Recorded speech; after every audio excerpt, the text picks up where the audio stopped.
सम्मान में आप सभी का स्वागत है। आज हम लोग 2023 के प्रश्नों का उत्तर देखेंगे। पहला प्रश्न है, भारतीय राष्ट्रीयता के इतिहास में 1911 ईस्वी को क्यों महत्वपूर्ण माना गया है? 1911 ईस्वी में 3 तरह की घटनाएं घटी और तीनों ही लोकप्रिय हैं। पहली घटना है कि मोहन बागान एथलेटिक क्लब उस समय हो रहे फुटबॉल मैच में IFA शील्ड को जीता था, जो कि ब्रिटिश के खिलाफ या ब्रिटिश टीम के खिलाफ जो है जीत हासिल की थी। वह भी आर्मी की टीम थी। यह एक बहुत बड़ी जीत थी, क्योंकि हम लोगों ने 1911 ईस्वी में इंडियन फुटबॉल एसोसिएशन शील्ड को जीता था और उस समय ब्रिटिश राज होते हुए भी ब्रिटिश को हराकर हम लोगों ने देश का गौरव बढ़ाया था।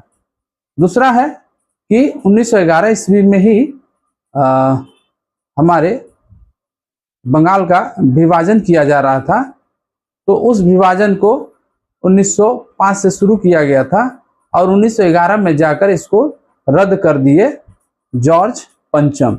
तो 1911 में बंगाल विभाजन नहीं हुआ, उसको रद्द कर दिया गया। ये दूसरा घटना हुआ। तीसरा घटना यह भी था कि जॉर्ज पंचम जो है उसी समय 1911 में ही यह तय किए कि भारत की राजधानी अब कलकत्ता ना होकर भारत की राजधानी अब दिल्ली होगी। तो यह 3 जो है उस समय उल्लेखनीय घटना रही थी। दूसरा प्रश्न है, सरकारी दस्तावेज का क्या अर्थ है? सरकारी दस्तावेज का अर्थ है सरकार के उन सभी पत्रों और मंत्रालयों के बीच में संवाद हो रहे पत्राचारों या किसी थाना में लिखे गए रिपोर्ट या उस समय मीडिया में भी जो सरकारी मीडिया है उसमें भी लिखे गए रिपोर्ट, इन सारे तथ्यों को ही हम लोग क्या कहते हैं, सरकारी दस्तावेज कहते हैं। चाहे वह सरकार के द्वारा निकाला गया विज्ञापन हो या सरकार के 2 मंत्रालय के बीच का संवाद हो या किसी तरह का आयोग हो या उसकी रिपोर्ट हो या फिर किसी थाने में लिखी गई रिपोर्ट हो, इन सभी दस्तावेज को ही हम लोग सरकारी दस्तावेज कहते हैं। कादम्बिनी बसु या कादम्बिनी गंगोपाध्याय क्यों स्मरणीय है? कादम्बिनी बसु या कादम्बिनी गंगोपाध्याय इसलिए स्मरणीय है क्योंकि यह भारत की पहली डॉक्टर महिला थी। यानी ये ऐसी महिला हुई जो कि सबसे पहले डॉक्टर बनी। यानी इन्होंने डॉक्टरी की पढ़ाई सबसे पहले की और सबसे पहले भारत की डॉक्टर महिला में से बेशुमार हुई। दूसरी बात यह भी है कि इन्होंने ही प्रथम जो है स्नातक का भी पढ़ाई इन्होंने ही की। यानी ये कलकत्ता विश्वविद्यालय से स्नातक की पढ़ाई की और कलकत्ता मेडिकल कॉलेज से डॉक्टरी की पढ़ाई की। बाद में जाकर लंदन में भी इन्होंने बहुत सी डिग्रियां हासिल की और मेडिकल साइंस में इन्होंने प्रैक्टिशनर के तौर पे कार्य किया। चौथा जो प्रश्न है, कंपनी का शिक्षा नीति क्षेत्र में अधोमुखी निस्पंदन सिद्धांत कहने का क्या तात्पर्य है? यानी फिल्टरेशन थ्योरी। तो शिक्षा जगत में फिल्टरेशन थ्योरी, अधोमुखी निस्पंदन सिद्धांत इस प्रकार कहेंगे कि अंग्रेजों ने जो वर्ग में ऊंचे लोग थे उनको पहले शिक्षा दी और उनका ये मानना था कि यह शिक्षा जो ऊंचे वर्ग के लोग ले रहे हैं यही शिक्षा जाकर मध्यम वर्ग के लोग लेंगे और मध्यम वर्ग से ही जाकर जो है नीचे वर्ग के लोग लेंगे। इस तरह शिक्षा जो है छन छन कर, यानी पहले ऊंचे वर्ग के लोग, फिर मध्यम वर्ग के लोग और फिर नीचे वर्ग के लोगों तक पहुंच जाएगा। तो कुछ लोगों को यदि हम शिक्षा दे देते हैं तो वही शिक्षा धीरे धीरे छनते हुए नीचे वर्ग तक चला जाएगा। इसे ही हम लोगों ने क्या कहा, कंपनी का शिक्षा नीति क्षेत्र में अधोमुखी निस्पंदन सिद्धांत। 5वां जो प्रश्न है, दक्षिण पश्चिम सीमांत एजेंसी क्यों गठित हुई थी? दक्षिण पश्चिम सीमांत एजेंसी इसलिए गठित हुई थी ताकि अंग्रेज जिस क्षेत्र में प्रत्यक्ष रूप से यानी डायरेक्ट रूप से उस क्षेत्र को देख रेख नहीं कर पा रहे हैं या उस क्षेत्र में डायरेक्ट इन्वॉल्व नहीं है, तो वहां पर एक एजेंसी बना दिए ताकि उन क्षेत्रों को वह उस एजेंसी के जरिए चला पाए तथा उन क्षेत्रों पर भी काबू पाए। इसलिए उन्होंने एजेंसी का ही निर्माण कर दिया था। और यह एजेंसी जो है बाहरी आक्रमणों की सूचना देना या फिर वहां के रह रहे जनजातियों के बीच में और ब्रिटिश के बीच में किसी तरह का मतभेद ना हो, किसी तरह का कलह ना हो, इसको रोकने का काम एजेंसी वहां पे करती थी। यानी एजेंसी वहां पर ब्रिटिश सरकार के संरक्षण के लिए ही भेजी हुई गई थी या गठित की गई थी। फिर अगला जो प्रश्न है क्वेश्चन 6 प्रश्न है, फराजी आंदोलन की असफलता का क्या कारण था? फराजी आंदोलन के असफलता के पीछे कई कारण थे।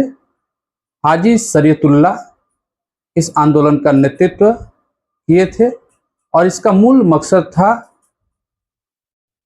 इस्लाम धर्म को या इस्लाम धर्म के सच्चे मार्ग को दिखलाना।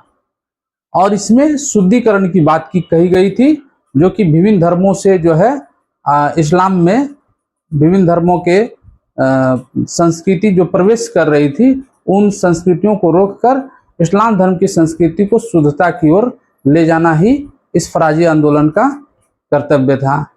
और जिसके वजह से यह एक धार्मिक आंदोलन होकर रह गई। इससे हिंदू संप्रदाय के लोग नहीं जुड़े। उसके बाद यह सामाजिक ढंग से या राजनीतिक ढंग से भी जुड़ नहीं पाई, क्योंकि इसका मूल उद्देश्य केवल इस्लाम धर्म का शुद्धिकरण था। इस वजह से यह आंदोलन बहुत व्यापक रूप में नहीं प्रचार प्रसार हुआ। इसका सीमा भी बहुत सीमित रहा। पूर्वी बंगाल के जो निम्न और छोटे वर्ग के जो मुसलमान हैं वहीं तक सीमित रहा, गांव तक ही सीमित रहा। यह शहर तक नहीं पहुंच पाया, ना ही ऊंचे वर्ग के मुसलमानों तक पहुंच पाया। उसके बाद इनके जो पुत्र थे दुदू मियाँ, वह भी जो है इसको एक नया रूप देने का प्रयास किए, लेकिन वह भी आगे चलकर असफल रहे और उनके मरने के बाद से जो है यह पूरी तरह से दिशाहीन हो गया। फिर जो अगला प्रश्न है, महारानी का घोषणा पत्र 1858 का मूल उद्देश्य क्या था?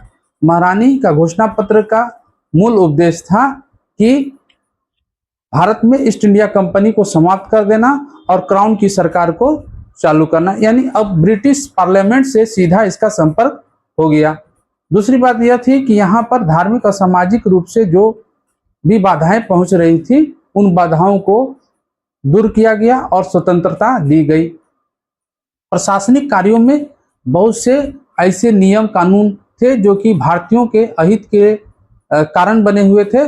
उन सभी प्रशासनिक कार्यों में हस्तक्षेप करके उनको जो है सुधारा गया ताकि भारतीय इनसे संतुष्ट हो पाएं। और इसके वजह से 90 वर्ष तक कह सकते हैं इस तरह का विशाल आंदोलन फिर नहीं हुआ जो 1857 ईस्वी की क्रांति हुई थी।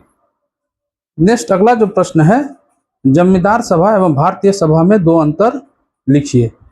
जमींदार सभा 1838 ईस्वी में